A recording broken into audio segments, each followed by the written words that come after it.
কি ভাবছেন? কেউ আপনাকে প্রতিনিয়ত কষ্ট দিচ্ছে, কেউ আপনাকে অনেক বেশি আঘাত করছে, কেউ আপনার জীবন থেকে একদম দূরে সরে যাচ্ছে।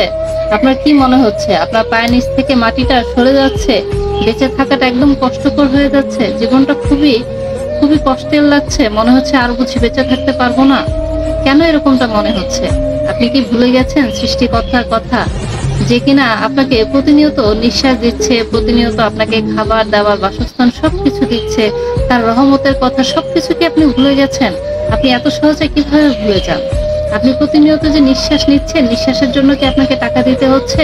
আপনি কতবার তাকে শুকরিয়া আদায় করছেন তার জন্য? আপনি কেন ভুলে যাচ্ছেন যে কেউ আপনার থেকে, আপনার জীবন থেকে যদি চলে যায়, সেটা কেবল সৃষ্টিকর্তার ইশারাতেই চলে গেছে। সেটা কি আপনার ইশারাতে যাবে? কোনো কিছুই আপনার মর্জি অনুযায়ী হবে না। সবকিছু উপরওয়ালার মর্জি অনুযায়ী হবে। আপনার জীবনে যখন সেই মানুষটার খুব বেশি দরকার ছিল, তখন আল্লাহ আপনাকে সেই মানুষটা দিয়েছিল আপনার জীবনে।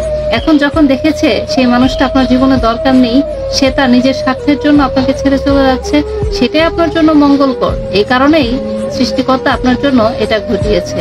তাই সৃষ্টিকর্তার সবকিছুর উপর আপনাকে বিশ্বাস করতে হবে, ভরসা করতে হবে যে যা কিছু হচ্ছে সবকিছু ভালোর জন্যই হচ্ছে।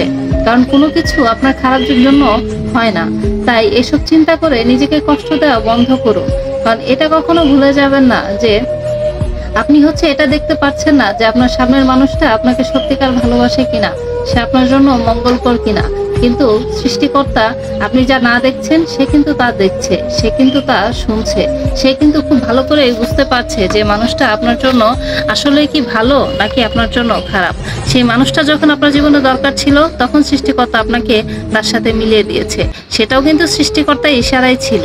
আর যখন সৃষ্টিকর্তা দেখেছে সেই মানুষটা আপনার জন্য, আর যখন সৃষ্টিকর্তা দেখছে সেই মানুষটা আপনার জন্য কোনো মতেই ভালো না, আপনি এর চেয়ে ভালো ডিজার্ভ করেন, আপনি ভালো থাকা ডিজার্ভ করেন, তখনই কেবল সেই মানুষটাকে আপনার জীবন থেকে সরিয়ে দিয়েছে।